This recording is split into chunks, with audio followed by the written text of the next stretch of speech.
Shubham hotel મેનેજમેન્ટનો course કરવા મુંબઈ આવ્યો હતો. તેનું એડમિશન મુંબઈની એક કોલેજમાં થઈ ગયું. અહીં તેણે કોલેજની જ હોસ્ટેલમાં એડમિશન લીધું હતું. કોલેજના પહેલા જ દિવસે સિનિયર્સ જોડે દોસ્તી કરી લીધી. હવે તે કોલેજના અભ્યાસ પછી હોસ્ટેલમાં વધુ સમય તેના સિનિયર્સ રાજન અને દીપક જોડે જ વિતાવવા લાગ્યો હતો. સિનિયર્સનું હોસ્ટેલ બિલ્ડિંગ અલગ હતું. આ હોસ્ટેલ બિલ્ડિંગને સ્ટુડન્ટ્સ હવેલી કહેતા. તે લાગતું પણ એકદમ ખંડેર જેવું. જાણે કોઈ નવવધુ જેવી લાગતી હવેલી વિધવા થઈ ગઈ હોય તેવું તેનો દેખાવ હતો. શુભમની રાજન અને દીપક જોડે અહીં રોજની બેઠક હતી. અનુપે શરૂઆતમાં માર્ક કર્યું કે રોજ રાતના 12 વાગ્યાથી 1 વાગ્યા સુધી બારણા પછડાવવાનો ધબાક ધબાક એવો જોરજોરથી અવાજ આવતો. એકવાર શુભમે આ વિશે દીપક અને રાજનને પૂછ્યું. દીપકે કહ્યું, બેકકોટ હા, એ તો રોજનું છે. ઉપરના માળથી આ અવાજ અમને પણ સંભળાય છે. કંઈક અજુગતું તો છે જ પણ અમે ધ્યાન નથી આપતા. બીજે દિવસે ફરી 12 વાગ્યા પછી પાછો ધબાક ધબાક અવાજ આવ્યો.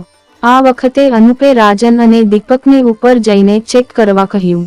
શુભમ, રાજન અને દીપક ઉપરના માળ પર ગયા. ત્યાં એક જ રૂમ હતો અને એને પણ તાળું હતું. ત્રણેય મિત્રો પાછા રૂમ પર આવી ગયા. રાજન અને દીપકને આલ્કોહોલની આદત હતી. તેઓએ શુભમને પણ આ ખરાબ આદત પાડી દીધી હતી. રૂમ પર પાછા આવી ત્રણેય મિત્રોએ ડ્રિંક કર્યું. શુભને વધારે ડ્રિંક લઈ લીધું એટલે દીપક અને રાજને તેને પોતાના રૂમમાં જ રાતે સૂઈ જવા કહ્યું. શુભમ ત્યાં જ સૂઈ ગયો. એ સમયે ગરમીનો અસહ્ય ત્રાસ હતો. અડધી રાત્રે શુભમને ખૂબ જ પરસેવો થતાં તે ઉઠી ગયો અને ગરમીથી રાહત પામવા બાથરૂમમાં નહાવા ગયો. બરાબર 2 વાગ્યાનો સમય હતો. શુભમ પોતાના કપડાં ઉતાર્યા ત્યાં જ અચાનક બાથરૂમની લાઇટ ઓફ થઈ ગઈ. 15 સેકન્ડ પછી લાઇટ પાછી આવી. શુભમને રાહત થઈ ત્યાં તો પાછી લાઇટ ઓફ થઈ ગઈ. શુભમ ડરી ગયો હતો એટલે તેને નહાવાનું માંડી વાળ્યું અને કપડાં પહેરી બહાર નીકળી ગયો. આવીને તેને સૂવાની કોશિશ કરી પણ તેને ઊંઘ ન આવી. 1 કલાક પડખા ફર્યા પછી તેની આંખો મીંચાઈ ગઈ. એટલામાં તેને પોતાના ઉપર કંઈક ભારે ભારે લાગવા માંડ્યું.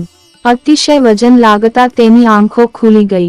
જોયું તો એક ખુલ્લા અસ્તવ્યસ્ત વાળ, સફેદ ચહેરા પર આંખોની જગ્યાએ માત્ર 2 કાળા ધાબા અને કાળા ગાઉનમાં એક સ્ત્રી તેના પર ઘૂંટણભેર બેઠી હતી. શુભમ એક ભયાનક ચીસ નાખી બેહોશ થઈ ગયો. બેકકોટ ઉઠ અનુપ, શું થયું? જેવા બોધા અવાજો કાને પડતા શુભમને કળવળી.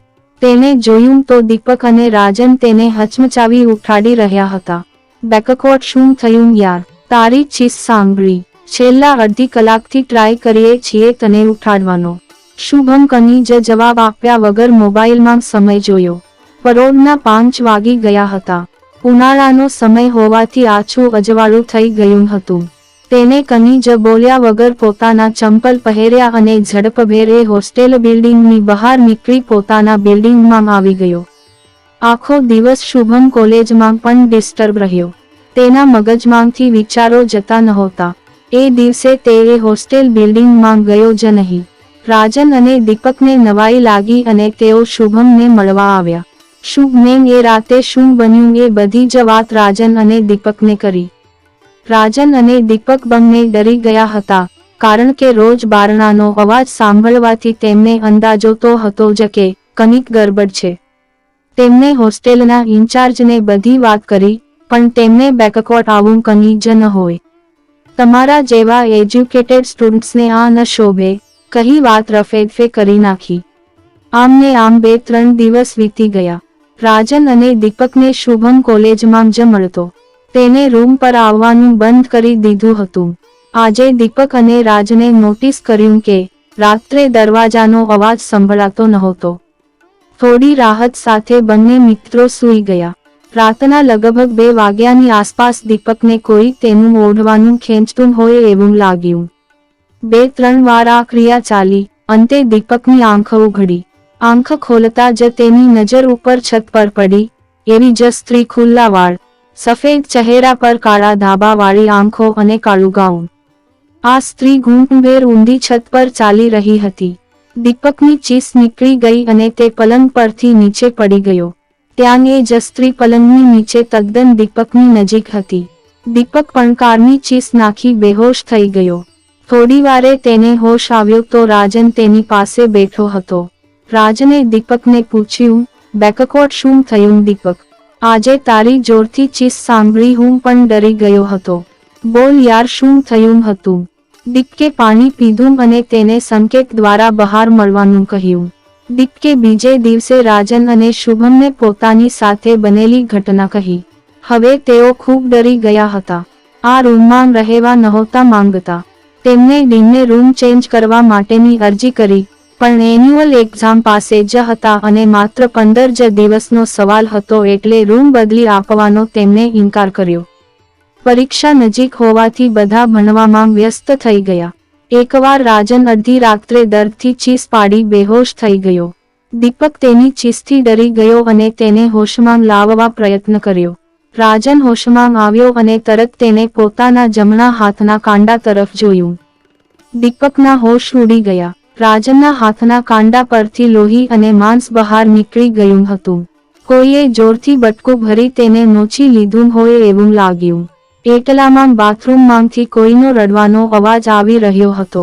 કાંડા પર રૂ મૂકી રાજન અને દીપક અવાજની દિશા તરફ ગયા. બાથરૂમનો દરવાજો ખોલતા જ જોયું તો એ જ સ્ત્રીના મોઢામાં રાજનના હાથના માંસનો ટુકડો હતો. બંને જણે ત્યાંથી લગભગ દોટ જ મૂકી અને હોસ્ટેલની બહાર નીકળી ગયા. હવે સહન થાય એવું નહોતું એટલે તેમણે કોલેજના પ્રિન્સિપાલને ફરિયાદ કરી. ગમે તેમ કરી રૂમ ચેન્જ કરવા કહ્યું. દીપક અને રાજનની હાલત જોઈ પ્રિન્સિપાલે રૂમ ચેન્જ કરી દીધો. શુભમ, દીપક અને રાજનને હાશકારો થયો. પણ હજુ મુસીબત ટળી નહોતી. જે તેમની સાથે એ રૂમમાં થયું એ જ હવે તેમને વારે વારે સ્વપ્નમાં આવવા લાગ્યું. એકવાર તો હદ થઈ ગઈ. દીપક ઊંઘમાં બે અવાજોમાં બોલતો હતો. બેકકોટ હું બહાર આવી ગઈ છું. નહીં છોડું કોઈને. હા હા હા હા. રાજન ખૂબ ડરી ગયો હતો. પરીક્ષાની તૈયારી પણ મન દઈને કરી શકતો નહોતો.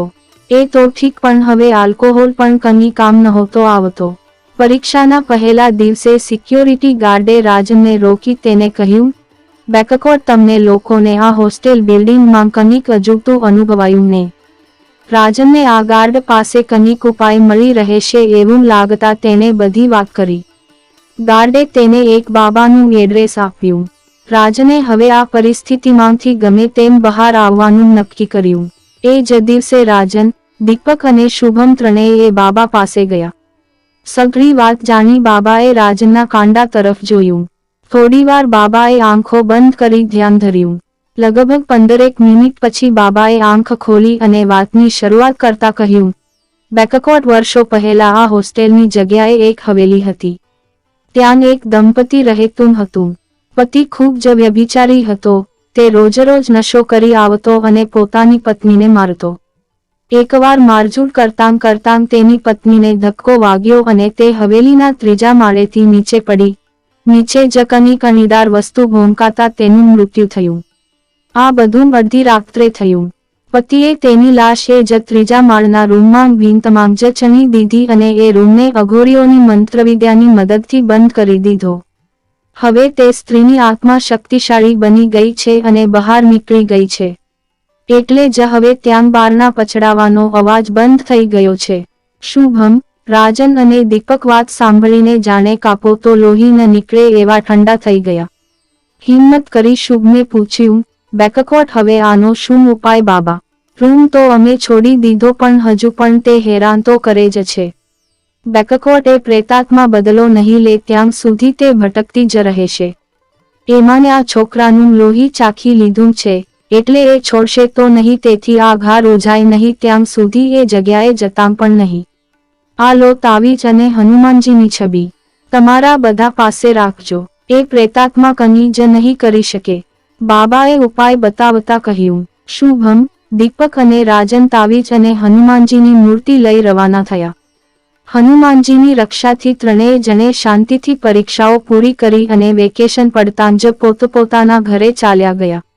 સિક્યોરિટી ગાર્ડ પોતાની ડ્યુટી પતાવી એ બિલ્ડિંગ પાસેથી પસાર થતો હતો ત્યાં ગેટ પાસે જ કોઈ સ્ત્રીના રડવાનો અવાજ સંભળાયો.